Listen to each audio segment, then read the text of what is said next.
লালমনিরহাটের হাতীবান্ধা উপজেলার কেতকিবাড়ি এলাকার আফসার উদ্দিন 2009 থেকে 2013 সাল পর্যন্ত তার 2 একর 76% জমি ক্রয় করেন তার মেয়ে মাহমুদা বেগম ও নাতি হাসানুর রহমান হিমেল।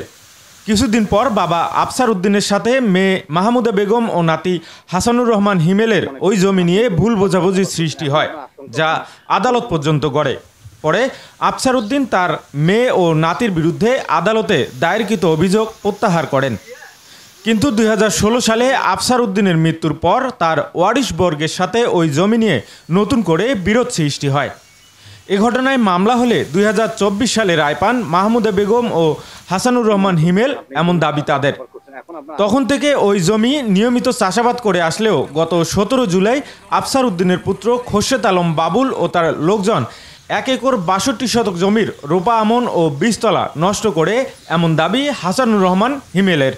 হচ্ছে 2009 এবং 13 সালের মধ্যে আমার শ্বশুর জমি যেগুলো বিক্রি করবে, তা আমাকে বললো যে তুমি টাকা ধরো, আমি জমি লিখে দেবো। তখন জমি আমি 2009 এবং 13 সালের মধ্যে আমার ছেলে এবং আমার কি বলে ওয়াইফের নামে লিখে নিলাম। দলিল 5টা করে দিল, 5টা দলিল 5 বার লিখে দিছে। দেওয়ার পর আমার শ্বশুরকে ভুল বুঝাবুঝি করিয়া অসুস্থ দেখে আমার শালারা রংপুর নিয়ে যায় দলিল বাতিলের মামলা করায়। তখন আমার এটা জানতে পারি আমার শ্বশুর বুঝির পেয়ে দেয়, আবার দলিল উদ্র করে নিয়ে যায় এবং নাতি এবং মেয়ের কাছে আমি বিক্রি করছি, ওদেরই জমি থাকবে, মামলা উনি উঠায় নেয়। রোজার বন্ধ আসার পর শেষ রোজায় আমার শ্বশুর মারা গেল। মারা যাওয়ার পর আমার শালারা বুদ্ধি করলো কি আমাদের কাগজপাতি আছে দেখাবো। এই মতো অবস্থায় কাগজপাতি কিসের কি ওই আটক দিয়াতে রাখলো। তারপরে এই রায়টা হইতে হইতে 10 বছর পর আমি রায় পাওয়া গেলাম জমি। রায় পাওয়ার পর আমি জমি চাষ করে আসতেছি, ভোগ দখল করে আসতেছি। এই মতো অবস্থায় হুট করে আসি রাতের অন্ধকারে, রাতের 3টার পর আসিয়া ট্রাক 80-90-100 জন লোক নিয়ে আসিয়া, আমি তো একা মাইসে বাসায় আসিয়া ক্ষেত খামার সম্পূর্ণ ভাঙ্গি দিয়ে টিয়া একেবারে চলে গেল। আমার জমিগুলো চাষ করার পর আমি যখন ধান রোপণ করার জন্য প্রস্তুতি নিচ্ছিলাম, এদিক মধ্যে আমার বড় মামি 999-এ কল করে পুলিশকে ফোন দেয়। পুলিশ আসার পর সবকিছু জানার পর আমার বড় মামিকে বলে আমরা তো এটা বাধা দিতে পারবো না, যদি ওনাদের দলিল এবং খারিজ থাকে তাহলে ওনারা চাষ করবে। তারপর আমরা এতটুকু আপনাদের জন্য কোনো ধরনের সমস্যা সৃষ্টি না হয় আপনারা থানায় আসেন, আমরা একটু থানায় কাগজগুলো দেখবো। তো এটা টাইম দেয় শুক্রবার, গত শুক্রবার এটা বসার জন্য নির্দিষ্ট টাইম থাকে নামাজের পর।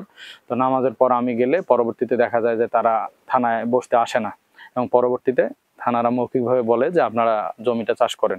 এলাকাবাসী জানান ওই জমিগুলো মোজাম্মেল হক তার শ্বশুরের কাছে ক্রয় করে স্ত্রী মাহমুদা বেগম ও পুত্র হাসানুর রহমান হিমেলের নামে দলিল করেন। এগুলা জমি তো এই মোজামেলের শ্বশুর লিখে দিয়েছে মেয়ে আর নাতি, এখন থেকে তো জুলুম করে চাষ করে খাওয়ার নিচ্ছে।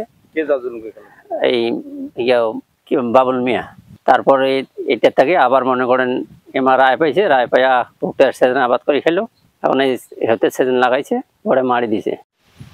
তো জানি আমার নানা জমি দলিল দিছে বেডিং আর নাতি, আর এর মধ্যে আমার জুলুম করে খায়।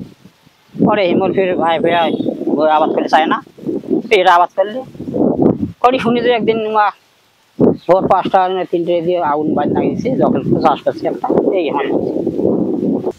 এ বিষয়ে খোরশেদ আলম বাবুলের সাথে যোগাযোগ করা হলেও তার বক্তব্য পাওয়া যায়নি। তবে তার স্ত্রী মমতাজ বেগম বিউটি জানান জাল দলিলের মাধ্যমে তার শ্বশুরের কাছে জমিগুলো লিখে নিয়েছে হিমেলের বাবা মা। না, জমি আমাদের দখলে। হ্যাঁ, এখন ঘটনা হলো যে তারা জাল দলিল করে নিছে, তারাই শনাক্তকারী। হাতীবান্ধা থানা পুলিশ জানান এ ঘটনায় পাল্টাপাল্টি অভিযোগ হয়েছে, তদন্ত করে আইনি ব্যবস্থা নেওয়া হবে। এল নিউজ অনলাইন, লালমনিরহাট।